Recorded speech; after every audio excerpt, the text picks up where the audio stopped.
Gold trusted gold buyers మీరు తాకట్టు పెట్టిన బంగారాన్ని విడిపించి ఈ రోజు ఉన్న మార్కెట్ ధరకు కొనబడను. రీజన్ అయింది. ఓకే ఓకే ఓకే అమ్మగారు మొన్న హౌస్లోకి వెళ్ళేటప్పుడు వద్దనుకున్న కొడుకు ఇంత గొప్పగా స్థాయికి తీసుకొస్తాడు. అమ్మగారు వద్దనుకున్నారా ఏమైనా? అవునన్నా, అంటే ఎందుకు? Family situations. అప్పుడు మా తాతగారికి 5 అమ్మాయిలు 5 అబ్బాయిలు 10 మంది సంతానం. అప్పుడున్న సిచ్యువేషన్లో వేరే రైతుల దగ్గర ఊడిగం చేసి 10 మందిని పెంచడం అంటేనే చాలా ఎక్కువ. సో ఆ 10 మందికి పెళ్ళిళ్ళు చేసి వాళ్ళందరికీ సపరేట్ సపరేట్ ఎంతో కొంత ఇచ్చి ఆ వచ్చిన దాంట్లో ఉన్నదే కొంచెం. అప్పుడు మా అమ్మ నాన్నకి మళ్ళీ పెళ్ళయింది. నేను పుట్టాను. నేను పుట్టిన తర్వాత తినటానికే లేదు. అప్పుడు చిన్నప్పుడు నాకు హెల్త్ సరిగ్గా ఉండదు. సో మంత్లో ఎలా అయినా 4-5 టైమ్స్ ఈజీగా ఫీవర్ వచ్చేసేది. హెల్త్ కండిషన్ బాగుండేది కాదు. అప్పటి నుండి కూడా చాలా బక్కగా ఉండిపోయేవాడిని, ఫుడ్ సరిగ్గా లేక. సో ఆ హెల్త్ ఇష్యూస్ వల్ల వీడిని పోషించుకోవటమే కష్టం. ఇంకొకరు అవసరమా అని అనుకున్న సిచ్యువేషన్లోనే ఇమ్యూన్ వద్దనుకున్నాం. అంతే తప్ప ఇంకా అమ్మ నాన్న అది డిసైడ్ అయిపోయి తీపిచ్చేసుకుందామని వెళ్తున్న టైంలో సండే రోజే నా అమ్మమ్మ ప్రేయర్ నుండి వచ్చి ఏది అమ్మాయి అంటే ఇలా వెళ్ళారు అని అంటే బస్ స్టాండ్ దగ్గరకు వచ్చేసి, వద్దమ్మా నేను ప్రేయర్ నుండి వస్తున్నాను, నేను చెప్తున్నాను వద్దు, మగపిల్లవాడే పుడతాడు, ఏమో వీడి వల్ల మీ కష్టాలు తీరొచ్చు, ఈ ఒక్కసారికి నన్ను నమ్ము, ఏం కాదు, ఏదైనా ఉంటే అవసరమైతే వాడిని నేను పెంచుకుంటాను, మీకు బర్త్డేనే ఏమవ్వదు, నేను తినే ముద్దులో వాడిని పెట్టుకుని నేను పెంచుకుంటాను, మీరు కష్టపడద్దు అని చెప్పేసి కన్విన్స్ చేసింది మా అమ్మనే నాన్నే. వాళ్ళిద్దరూ ఓకే అనుకున్నారు. ఓకే అనుకున్న తర్వాత తమ్ముడు పుట్టాడు. మోరోవర్ తమ్ముడు పుట్టిన దగ్గర నుండి అమ్మ అన్నట్టే ఇంకో టర్న్ అయితే లైఫ్ తీసుకుంది.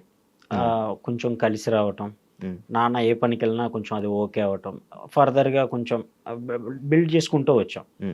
బట్ డిగ్రీ అయిపోయేంత వరకు కొన్నిసార్లు పస్తులు పడుకున్న రోజులు ఉన్నాయి. ఇంకా తప్పక అలా మూవ్ ఆన్ అయికుంటూ వచ్చేసి. ఓకే ఓకే చాలా కష్టాలు అనిపించారు. నానా కష్టాలు అంటారు సార్. అంతేనా? అస్సలు మా నాన్న బయటికి వెళ్ళేసి వచ్చేవాడు.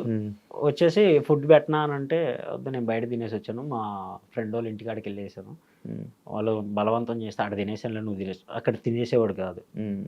అలా అది నాకు బాగా అర్థమయ్యేది. సో లిటరల్లీ నేను కూడా ఒక సమ్టైమ్స్ పలానా ఫ్రెండ్ వాళ్ళ ఇంటికి వెళ్ళేస్తాను, అక్కడ దాకా వెళ్ళిపోయాడు. అక్కడ బియ్యం లేవు, నాకు అర్థం అవుతుంది, కనపడుతుంది, ఉన్నది ఒక్క ముద్ద, అది మా ఇద్దరు పెట్టేస్తే వాళ్ళు బస్తులు పడుకోవాలి. అలా అర్థమైనప్పుడు నేను కూడా అలా వెళ్ళిపోయేసి ఫ్రెండ్స్తో కాసేపు అడ్డ తిరిగేసి 9-10 నైట్ టైం వచ్చేసి నేను తినేసా, నాకు వద్దు మీరు తినేసేయండి అని. సో అలా కనీసం ఒకళ్ళిద్దరు ఆగితే ఇంకో ఇద్దరు తింటారు. అది సిచ్యువేషన్. అమ్మ ఇప్పుడు హ్యాపీయా? ఫుల్ హ్యాపీ అన్న, చాలా హ్యాపీ. ఆ స్టేజ్ చూడటానికి మేము పడ్డ కష్టానికి అమ్మ నవ్వు దానికి ఫుల్ఫిల్ చేసాం. అది చాలు. మొన్న రీసెంట్గా ఇల్లు కట్టుకున్నారంట, మనోడే కట్టించారు. పెద్దదా? పెద్దది అంటే మరీ అంత పెద్దదేం కాదు, అది కూడా లోనే. మనం ఇండస్ట్రీలో సంపాదించేది ఏం లేదన్న. అంటే జనాలు కనపడిపోతున్నాడు, లక్షలు ఇచ్చేస్తే ఇంత. ఇప్పుడు నేను కారు కొన్నాను అని అంటే కారు ఈఎంఐ అన్నాను, అది ఏం లేదు. ఆ ఈఎంఐకి నెలకి ఎంత పోతుందో మనం చేయగలం. ఒక ఇల్లు కట్టాలంటే ఎంత అవుతుంది అనేది 3 floors. అప్పటికి మా నాన్న 1 floor కట్టేసి ఉంచాడు. అది మా నాన్న కష్టంతో రూపాయి కూడబెట్టుకొని కట్టించాడు. మనం కొంచెం మనీ ఎర్నింగ్ అయిపోయిన తర్వాత బ్యాంక్ లోన్ పెట్టేసి ఇది పడేసి కట్టేస్తానంటే అస్సలు దాంట్లో ఒక్క ఇటుక అంటుకున్నా సరే ఊరుకును అన్నాడు. సో దాన్ని రీమోడల్ చేపించి దానిపైన ఇంకో 2 floors వేసాం. 2 floor కూడా ఒకటేమో స్లాబ్ వేసి దానిపైన రేకులు వేసాం అంతే. దాని ఇంటీరియరే కొంచెం మంచిగా డిజైన్ చేయించుకున్నాను.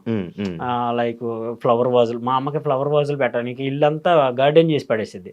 ఫ్లవర్ వాజులు పెట్టుకోవడానికి, మొక్కలు నాటుకోవడానికి. బండలు టైల్స్ వేపిస్తే టైల్స్ తీసేసి దాంట్లో మొక్కలు నాటి అలా ఉంటది. టీవీ కోసం అని చెప్పేసి ఇలా పెద్దది కట్ చేపించి పెడితే గోడకి మా అమ్మ ఈ అంటులు పట్టుకునే మసిగుడ్లు అవన్నీ తీసుకొచ్చి దాని మీద ఆరేసిద్ది. సో అంత ఇన్నోసెంట్గా ఉండే వాళ్ళకి ఎంత చేపించినా తక్కువే అనిపించింది. సో వాళ్ళు ఎవరన్నా వచ్చినా కానీ చూడంగానే ఓకే మన వాళ్ళు పర్లేదు, వాళ్ళ ఫ్యామిలీ పర్లేదు, అమ్మ నాన్న బాగానే ఉన్నారు అనే ఒక ఫీల్ కోసం అప్పైనా సరే ఆ ఇల్లు కట్టించి ఉంచాం. ఏమంటున్నారు జనాలు మీ అమ్మ దగ్గరికి వచ్చి? ఫుల్ హ్యాపీ అన్న. మా అమ్మ వాళ్ళు అయితే పనికి ఇప్పటికి లిటరల్లీ ఈ రోజు కూడా పనిలోనే ఉన్నారు, పొలం పనిలోనే ఉన్నారు. Okay okay. నేను ఇటు స్టార్ట్ అయిపోయాను హైదరాబాద్కి. అమ్మ వాళ్ళు పనికి వెళ్ళిపోయారు. మార్నింగ్ పనికి వెళ్ళిపోతున్నారు, సాయంత్రానికి వచ్చేప్పటికి 200. లిటరలీ మేము ఇంత సంపాదించుకున్నా తినటానికి ఉన్నాయి, హ్యాపీగా వాళ్ళు తిని కూర్చోవచ్చు, అందులో ప్రాబ్లం ఏం లేదు. ఈరోజు కష్టపడకపోయినా వాళ్ళు హ్యాపీగా ఉండొచ్చు అని అనుకున్నా కానీ వాళ్ళు ఉండరు. అలవాటు అయిపోయింది. ఇంట్లో ఉంటే బోర్ కొడుతుంది, ఏం చేయాలి, పద్దాకలా టీవీ చూస్తా కూర్చోవాలి, ఏదో పేషెంట్ కూర్చున్నట్టు కూర్చోవాలి. మా వల్ల కాదు, మాకు ఓపిక ఉన్నంత వరకు మేము కష్టపడతాం. మా ఓపిక అయిపోయింది, ఇంకా మా వల్ల కావట్లేదు అంటే అప్పుడు ఇద్దరు ఉన్నారు, అప్పుడు చూసుకున్నా మాకు హ్యాపీ అని చెప్పేసి వదిలేస్తారు. ఇంకా వాళ్ళని మేము కూడా రెస్ట్రిక్ట్ చేయలేం, సరే వెళ్ళండి అని. బట్ వాళ్ళు పొలం పనికి వెళ్ళిన కాడే నైట్ టైం ఎపిసోడ్ చూసిన వాళ్ళు వస్తారు కదా, రాత్రి మీ వాడు అలా అన్నాడు ఇలా అన్నాడు అని అంటే ఇంకా అమ్మ ఫుల్ హ్యాపీ. అది మాట్లాడుకుంటే సాయంత్రం దాకా ఆ ముచ్చట్లతోనే గడిచిపోతుంది అమ్మ వాళ్ళకి. నాన్నైనా అంతే, ఈ బస్తాలు మోయటానికి సిమెంట్ పనులకి వెళ్తా ఉంటాడు. ఆ మేస్త్రి ఏంట్రా మీ వాడు రాత్రి మామూలుగా చేయలేదుగా, ఇక ఈ జోకేసారు ఆ జోకేసారు అని చెప్పేసి వాళ్ళు మాట్లాడుకుంటా ఫుల్. ఫస్ట్ నామినేషన్ అప్పుడు యూ డిడ్ నాట్ అని చెప్పేసి మా మేనకోళ్ళు మేనల్లుడు నామినేషన్ లాగా నుంచొని మా అమ్మ నాన్నకి చేసి చూపిస్తున్నారంట. అది చెప్పుకొని ఫుల్ హ్యాపీ. ఇద్దరు మా అక్క కూతురు పిల్లలు ఇద్దరు మా దగ్గరే పెరుగుతున్నారు, వాళ్ళని ఇమ్మూనే చదివిస్తున్నాడు కూడా. సో వాళ్ళిద్దరికి ఇమ్మూలని ఫుల్ పిచ్చి. ఇంకా మామ మామ మామ ఇంకా 9 అయిందని అంటే నిద్రపోయేలు కూడా లేచి బిగ్ బాస్ అయిపోయిన తర్వాత పడుకుంటున్నారు.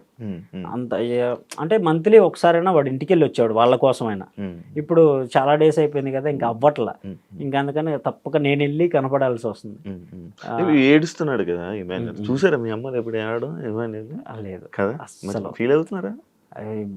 మా నాన్న అయితే ఫుల్ ఎమోషనల్. మా అమ్మ అన్న కొంచెం ధైర్యంగా ఉంటది కానీ మా నాన్న అస్సలు ఉండలేడు, బాగా ఏడ్ చేస్తాడు. నాన్న లోపలికి వెళ్ళిపోయి అండ్ డెమోనను ఈ రంగుల పోటీల్లో వాటిలో కింద పడేసినప్పుడు చెప్పి ఉంటాడు. ఆయాస పడుతుంటే మా అమ్మకి టెన్షన్ వచ్చేసేది, ఫోన్ అప్పటికప్పుడు ఫోన్ చేసేది, వాడు ఆయాస పడుతున్నాడు. ఏం కాదు, అదంతా గేమ్, వాళ్ళందరూ ఉన్నారు, చుట్టుపక్కల జనం ఉంటారు, కెమెరామెన్లు ఉంటారు, బయట చాలా మంది ఉంటారు, అది ఒక సెటప్, లోపల గేమ్ లో ఉంటారు. చిన్న దెబ్బ తగిలినా కానీ వెంటనే కన్ఫెషన్ రూమ్ కి పిలుస్తారు, ఏమైంది ఏంటని అడుగుతారు, డాక్టర్స్ అక్కడే ఉంటారు, మీరేం టెన్షన్ పడాల్సిన అవసరం. వాడు రొప్పుతున్నాడు అయ్యా, ఆయాస పడుతున్నాడు అని. ఏం కాదు, నా పక్క స్ట్రీట్ లోనే ఉండేది, నేను స్టూడియోకి దగ్గరలోనే ఉంటాను, ఏదైనా ఎమర్జెన్సీ అయితే నేనే వెళ్తాను కదా, అంత ప్రాబ్లం ఏం లేదు.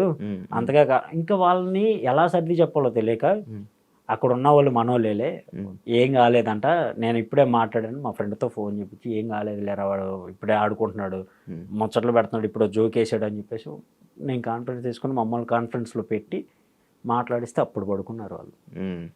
బాగా టెన్షన్ అయిపోతారు, స్ట్రెస్ అంతా.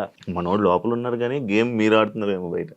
ఇంకా మా అమ్మ నాన్నగా తప్పక ఇంకా వాళ్ళ కోసం తప్పలా. ఫుల్ అసలు చాలా ఇబ్బంది అవుతుందా? ఇబ్బంది అన్న, నిద్రలేదు చాలా డేస్ అయింది నేను పడుకున్న. వాడు వెళ్ళిన కొన్ని డేస్ ఏమో ప్రశాంతంగా, ఒక 2-3 డేస్ అంతే, 3 months అవుతుంది మోస్ట్లీ. 3 monthsలో మహా అయితే ఒక 4-5 days పడుకున్నాను అంతే. ఇంకా తర్వాత నిద్రలేదు ఏం లేదు. డేకి 1 hour 2 hours పడుకోవటం అంత మాత్రం. లైవ్లో వాడి ఫ్రేమ్ వస్తుంది అన్నప్పుడు లేచి కూర్చుంటా, నిద్రపోతున్నా కానీ లేచి కూర్చొని స్క్రీన్ షాట్ కొట్టుకొని.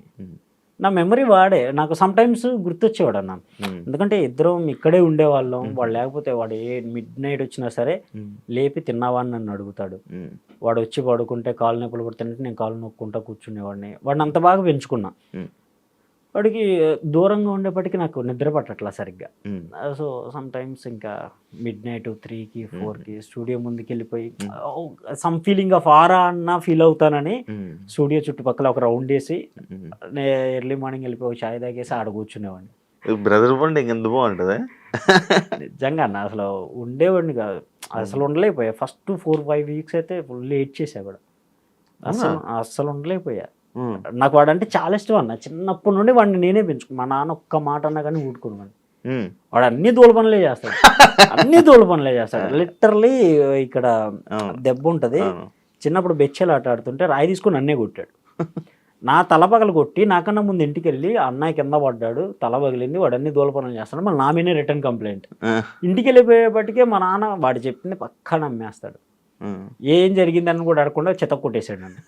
ఆ తర్వాత నా పక్కకు వచ్చి కూర్చొని చెకోడీలు ఇస్తా, కానీ ఏం కాదు తిను నీకోసమే ఉంచాను. సో అంత బాగా నేను వాడిని మళ్ళీ ఒక్క మాట అన్నా, ఏ జరిగినా సరే ఒక్క మాట కూడా అన్నా. వాడు అంతే బాగా బాగుంది. ఎంత డిఫరెన్స్ మీ ఇద్దరికి? 1 year అన్న. 1 ఇయరేనా? 1 year. Okay okay. సో అంత బాండింగ్ ఉండేప్పటికీ అసలు ఉండలేకపోయేవాడు. హాస్టల్లో వాడిని ఫిఫ్త్ వరకే కలిసి చదువుకున్నాం. 6th, 7th, 8th, 9th, 10th వేరే చోట. ఎగ్జామ్స్ రాయాలి, సీట్ రావాలంటే ఆ స్కూల్లో సీట్ రావాలంటే ఎగ్జామ్స్ రాయాలి. మా నాన్న భుజం మీద ఎక్కించి వరదలు అప్పుడు విజయవాడ వెళ్ళాలి, మా ఊరు అమరావతి, కృష్ణానది దాటి వెళ్ళాలి.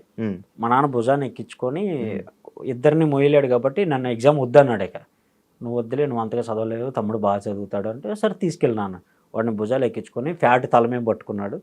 మా నాన్న భుజాల మీద వాడిని కూర్చోబెట్టుకుని వరదలు వచ్చే దాని మీదనే చిన్నగా అలా ఈదుకుంటూ ఆ దగ్గరికి తీసుకెళ్ళి ఎగ్జామ్ రాపిచ్చి తీసుకొచ్చాడు. అక్కడ ఉన్న స్టూడెంట్స్ అందరిలో టాప్ వాడే వచ్చాడు. ఆ రోజు వచ్చిన seat 5th, 6th, 7th, 8th, 9th, 10th ఆ 5 సంవత్సరాలు వాడికి ఫ్రీ సీట్. 10th 9.7 or 9.8 అప్పుడు జీపీఏ స్టార్ట్ మాకు. సో అది కంప్లీట్ చేసుకుని బయటకు వచ్చేసాడు. వాడు బయటికి రావడంతో నాకు ఒక ఫీల్, మళ్ళీ నా తమ్ముడు నా దగ్గరకు వచ్చేసాడని. మళ్ళీ సపరేట్ జాయిన్ చేస్తానంటే నేను అస్సలు ఊరుకోను, ఇద్దరం ఒకే చోట ఉంటామని పట్టుకొని కూర్చున్నాం ఇద్దరం. వాడు స్కూల్ డేస్లో ఉన్నప్పుడు వాడికి మటన్ అంటే చాలా ఇష్టం. ఎర్లీ మార్నింగ్ 3కి మటన్ కోస్తారు. నేను 2:30కి వెళ్ళిపోయి మటన్ కాడ ఇలా కూర్చునేవాడిని.